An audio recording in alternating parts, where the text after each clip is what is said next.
3 வாட்டி சிஎம்மா இருந்தேன்னு சொல்லிக்கிறவருக்கு இந்த அதோட அதிகாரம் என்னன்றது கூட தெரியல.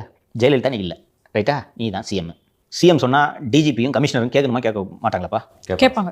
கூப்பிட்டு ரைட்டிங்கில் ஆர்டர், போலீஸ் கடனை லாக் பண்ணு, அந்த தெரு முன்னாடி போடு, 50 போலீஸை போடு, அந்த உள்ள எந்த காரும் போகக்கூடாது. பன்னீர்செல்வம் சொல்லியிருந்தா பாதி பேர் கிட்ட இருப்பான், பாதி பேர் அங்கிட்டு இருப்பான், அது வேற, ரைட்டா? நீ ஒரு 4 நாள் இழுத்து அடிச்சிருந்தேன்னா உச்சநீதிமன்ற தீர்ப்பு வந்துருக்குமா?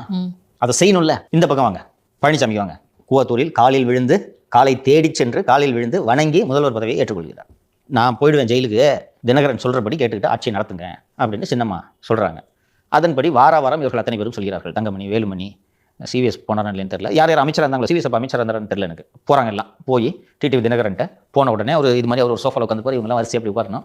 இந்த டெண்டர் என்னாச்சு, அந்த டெண்டர் என்னாச்சு, இதை இவனுக்கு கொடுங்க, அதை அவனுக்கு கொடுங்க, இப்படி பண்ணுங்க என்றெல்லாம் உத்தரவு பிறப்பித்துக் கொண்டிருக்கிறார்கள். இதற்குள் இவர்களாக கூடி பேசி கொண்டிருக்கிறார்கள். சொல்கிறாங்க அவங்கலாம், அண்ணே எதுக்கு நான் இந்த குடும்பத்துக்கிட்ட போய்ட்டு இன்னும் நம்ம போட்டு சேவை செஞ்சுட்டு இருக்கணும், அம்மா இல்லை, சரி என்னையா பண்ண சொல்கிறேன், அவங்களே தூக்கம்னு என்று சொல்கிறாங்க. இதுக்கு ரெடியாக இருக்கணும்ல நீ ஒரு லீட்ரு. பின்னாடி சண்டை செய்யறதுக்கு 10 பேர் வரேன்றான், சரி சண்டை செய்யலாமா அவங்களை நம்பி அப்படின்றதுக்கு அந்த அந்த அந்த முடிவு இருக்குல்ல, அது குரூஷியல். ஓகேவா?